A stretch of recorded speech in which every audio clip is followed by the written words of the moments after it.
Welcome back to city news. కేంద్ర ప్రభుత్వ నిధులను గుంటూరుకు తేవడంలో కేంద్ర మంత్రి పెమ్మసాని చక్రం తిప్పారు. ఆర్థిక ఇబ్బందుల్లో ఉన్న రాష్ట్ర ప్రభుత్వానికి కేంద్ర నిధులతో ఊరట కల్పిస్తున్నారు.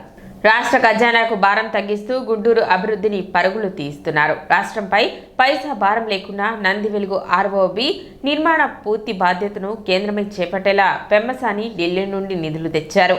ఆయన చేసిన కఠోర కృషికి నిదర్శనంగా నంది వెలుగు ఆర్ఓబి నిర్మాణానికి కేంద్ర రైల్వే శాఖ 36.91 కోట్ల పూర్తి బాధ్యతను సౌత్ సెంట్రల్ రైల్వే జోన్ తీసుకోవాలని కేంద్ర రైల్వే శాఖ మంత్రి అశ్విన్ వైష్ణవ్ అంతర్గతంగా ఆ శాఖకు ఆదేశించారు.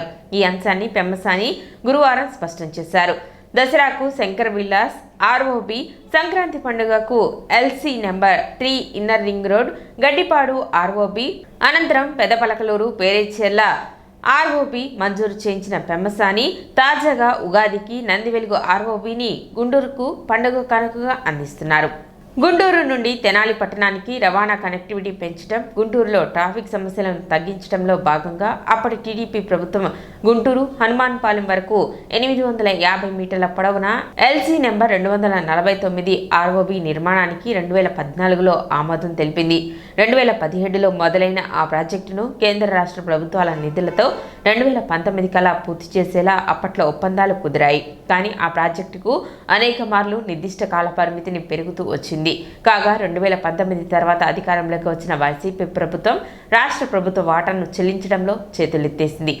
అప్పటికే 6.18 కోట్ల, కేంద్ర రైల్వే శాఖ 10.82 కోట్లను అప్పటి టీడీపీ ప్రభుత్వం వ్యయం చేసి బ్రిడ్జి పనులను చేపట్టింది. కొంతమేర పనులు పూర్తి కాగా 2019 తర్వాత వైసీపీ అధికారంలోకి రావడంతో రాష్ట్ర ప్రభుత్వ వాటాగా చెల్లించాల్సిన 8 కోట్లను చెల్లించడంలో చేతులెత్తేసింది. అప్పటి నుండి ఏళ్లు గడుస్తున్న వీడని నిర్లక్ష్యం కారణంగా ఆ నిర్మాణ పునాదులు మొండిగోడల్లా మిగిలిపోయాయి.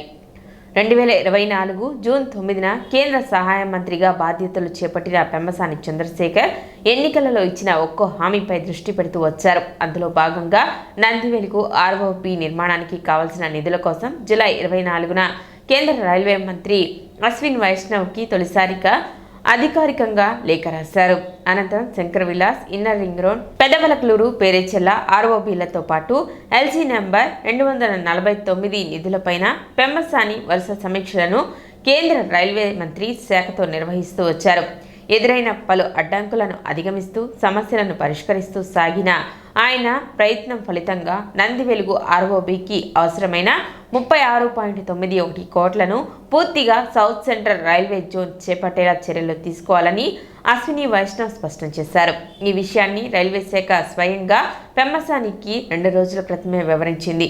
దీంతో గుంటూరుకు మరో తీపి కబురును అందిస్తూ రాష్ట్ర ప్రభుత్వంపై ఎలాంటి భారం లేకుండా నంది వెలుగు ఆర్ఓబి నిర్మాణాన్ని చేపట్టబోతున్నామని పెమ్మసాని కేంద్ర సహాయ మంత్రి హోదాలో గురువారం ప్రకటించారు. తొలిసారిగా కేంద్ర మంత్రి బాధ్యతలు చేపట్టిన పెమ్మసాని అతి తక్కువ సమయంలోనే కేంద్రం నుండి నిధుల సేకరణకు సంబంధించిన అంశాలపై పూర్తిస్థాయి పట్టు సాధించారని చెప్పవచ్చు. అక్టోబర్ నుండి మొదలు పెడితే వరుసగా 6 ప్రాజెక్టులను ఇప్పటిదాకా పెమ్మసాని గుంటూరుతో పాటు ప్రకాశం, చిత్తూరు, కర్నూలు ప్రాంతాలలో అభివృద్ధి ప్రాజెక్టులకు శ్రీకారం చుట్టారు. విజయదశమి నుంచి మొదలు పెడితే దసరాకు 98 కోట్ల నిధులతో శంకర్ విలాస్ ఆర్ఓబి, ప్రతిపాడులో 100 పడకలతో ఈఎస్ఐ ఆసుపత్రికి అనుమతులు, సంక్రాంతికి 107.72 కోట్లతో Gaddipadu inner ring road ROB, అలాగే జనవరి 28న 41 కోట్లతో పెదపలకలూరు పేరేచెర్ల ఆర్ఓబితో పాటు తాజాగా నంది వెలుగు ఆర్ఓబి నిర్మాణ నిధులను కేంద్రం నుండే మంజూరు చేయించుకోవడంలో పెమ్మసాని సఫలీకృతులయ్యారు. కాగా కేవలం 4 నెలల్లో 6 ప్రాజెక్టులను సాధించిన పెమ్మసాని పట్టువదలని ప్రయత్నాలపై ప్రజలు హర్షాతిరేకాలు వ్యక్తం చేస్తున్నారు. గుంటూరు ప్రజలందరికీ కూడా మరొక శుభవార్త. గుంటూరు పట్టణంలో ఉన్నటువంటి ట్రాఫిక్ సమస్యల దృష్ట్యా ఇప్పటి వరకు 3 ఫ్లైఓవర్స్ శాంక్షన్ చేయించాం. ఇప్పుడు 4వ ఫ్లైఓవర్, ఇది వాస్తవంగా 2014లో కూటమి ప్రభుత్వం తెలుగుదేశం పార్టీ ఉన్నప్పుడు శాంక్షన్ అయినటువంటి ఫ్లైఓవర్. 2017లో దీనికి ల్యాండ్, మున్సిపాలిటీ అనుమతులు అన్నీ ఇచ్చి సైట్ హ్యాండ్ ఓవర్ చేయడం జరిగింది. ఒరిజినల్ గోల్ ప్రకారం 2019కి ఈ బ్రిడ్జ్ అంతా కంప్లీట్ కావాల్సినటువంటి పరిస్థితి. ఇది నంది వెలుగు ఫ్లైఓవర్ గుంటూరు హనుమానుపాలెంని కనెక్ట్ చేసేటువంటి ఫ్లైఓవర్ ఇది చాలా ముఖ్యమైనది. ఎందుకంటే రైతులు, చుట్టుపక్కల ప్రాంత ప్రజలందరూ కూడా గుంటూరులోకి వచ్చేటువంటి ఇంపార్టెంట్ ఫ్లైఓవర్. అయితే 2019లో గవర్నమెంట్ చేంజ్ అయిన దగ్గర నుంచి కాంట్రాక్టర్లకు బిల్లులు ఇవ్వకపోవటం వల్ల, అంటే దాదాపు 10 కోట్ల రూపాయల బిల్లులు ఇవ్వకపోవటం వల్ల పనులన్నీ కూడా ఆపేసినటువంటి పరిస్థితి. ఇది ఒరిజినల్గా 50% రైల్వే, 50% స్టేట్ గవర్నమెంట్ తోటి చేయాల్సినటువంటి ప్రాజెక్ట్. రైల్వే వారి పనులన్నీ కూడా పూర్తి చేశారు 2022 కల్లా. అయితే స్టేట్ గవర్నమెంట్ నుంచి డబ్బు రాకపోవడం వల్ల పూర్తిగా ఆగిపోయినటువంటి పరిస్థితి. అంటే దాదాపుగా 10 సంవత్సరాల పాటు ఈ ప్రాజెక్ట్ శాంక్షన్ అయినా కూడా కంప్లీట్ కానటువంటి పరిస్థితి.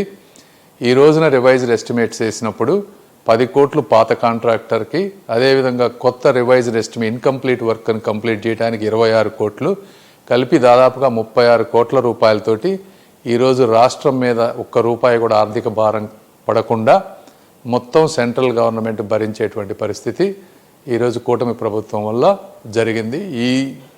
దీనికి సహకరించినటువంటి రైల్వే మినిస్టర్ అశ్విని వైష్ణవ్ గారికి, సోమన్న గారికి, సౌత్ సెంట్రల్ రైల్వే అధికారులకు, అదేవిధంగా ఈ గుంటూరు ప్రజలకు సేవ చేసుకునేటువంటి అవకాశాన్ని కల్పించినటువంటి శ్రీ నారా చంద్రబాబు నాయుడు గారికి, పవన్ కళ్యాణ్ గారికి, నారా లోకేష్ గారికి, అదేవిధంగా మా ఆఫీస్ స్టాఫ్కి, లోకల్ ఎమ్మెల్యేలకి అందరికీ కూడా మనస్ఫూర్తిగా ధన్యవాదాలు తెలుపుకుంటా ఉన్నాను. Thank you. తెనాలి మండల పరిషత్ కార్యాలయంలో శుక్రవారం అంతర్జాతీయ మహిళా దినోత్సవ వేడుకలు ఘనంగా నిర్వహించారు. ఈ కార్యక్రమానికి తెనాలి సబ్ కలెక్టర్ సంజనా సింహ ముఖ్య అతిథిగా హాజరయ్యారు. ఈ సందర్భంగా నిర్వహించిన సభకు ఎంపీడీఓ అత్తోట దీప్తి అధ్యక్షత వహించారు. తొలుత సబ్ కలెక్టర్ సంజనా సింహ జ్యోతి ప్రజ్వలన చేసి కార్యక్రమాన్ని ప్రారంభించారు. నేటి సమాజంలో ఇప్పటికీ మహిళల పట్ల అసమానతలు, అణచివేత కొనసాగుతూనే ఉందని, మహిళలు అన్ని రంగాల్లోకి ముందుకు రావాలంటే విద్య, ఉద్యోగం, వ్యాపారం, రాజకీయాల్లో సరైన భాగస్వామ్యం అనేది తప్పనిసరిని సబ్ కలెక్టర్ సంజనా సింహ తెలిపారు. సమాజంలో ఒక మహిళను బలపరిస్తే ఆమె ఒక కుటుంబాన్ని బలపరుస్తుంది. ఒక కుటుంబం బలంగా ఉంటే సమాజం అభివృద్ధి చెందుతుంది అనే నినాదంతో మనమందరం ముందుకు వెళ్ళినప్పుడే ఈ సమాజం ఆనందంగా ముందుకు వెళుతుందన్నారు. మహిళా సాధికారత అనేది ఒక రోజులో సాధించలేము, కానీ ప్రతిరోజు మనం ఒక ముందడుగు వేస్తే ఖచ్చితంగా లక్ష్యాన్ని చేరుకోగలమని అన్నారు. అందరికీ అంతర్జాతీయ మహిళా దినోత్సవ శుభాకాంక్షలు ఈ సందర్భంగా ఆమె తెలిపారు. అనంతరం మహిళా దినోత్సవ సందర్భంగా నిర్వహించిన ఆటల పోటీలో గెలుపొందిన విజేతలకు బహుమతులు అందజేశారు.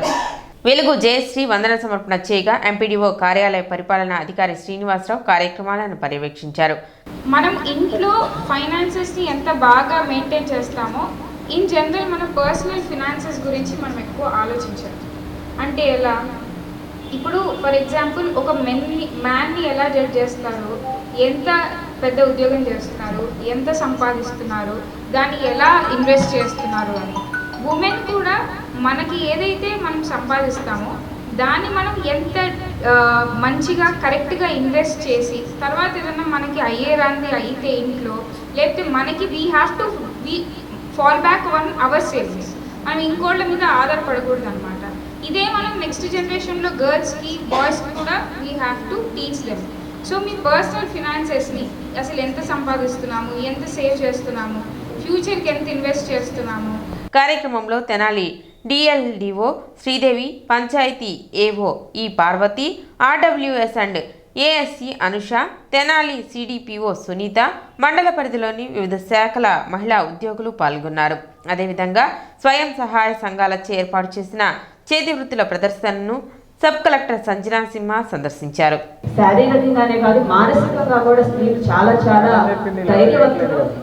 ఈ సమాజం చూసి భర్త చనిపోయాడని సూసైడ్ చేసుకొని చనిపోయే స్త్రీలు నాకు తెలిసి ఈ కాలంలో ఎవరు లేరు. ఎంతో కొంత వాళ్ళకున్నంతలో కూలి పని చేసుకోనో, పాచి పని చేసుకోనో, లేకపోతే ఇంకొక రకంగానో షాప్స్లో పని చేసుకుని ఎట్లా కొట్ట వాళ్ళు జీవితాన్ని నెట్టుకొని పిల్లల అభ్యున్నతి కోసం, వాళ్ళ డెవలప్మెంట్ కోసం వాళ్ళ అహర్నిశలు కృషి చేసే మహిళ స్త్రీ. అటువంటి మహిళా దినోత్సవం నాడు స్త్రీలను మనం గౌరవించుకోవడం అనేది చాలా సంతోషకరం. మన సంప్రదాయాల్లోనే ఉంది స్త్రీలని గౌరవించడం అనేది. మనం చూసినట్టయితే, పురాణాలు చూసినట్టయితే మెయిన్ డిపార్ట్మెంట్స్ అన్ని స్త్రీలకు ఇచ్చారు, అవునా? ఫైనాన్స్ డిపార్ట్మెంట్ ఎవరికి ఇచ్చారు? లక్ష్మీదేవికి ఇచ్చారు. డిఫెన్స్ డిపార్ట్మెంట్ కాళీమాతకి ఇచ్చారు, అవునా?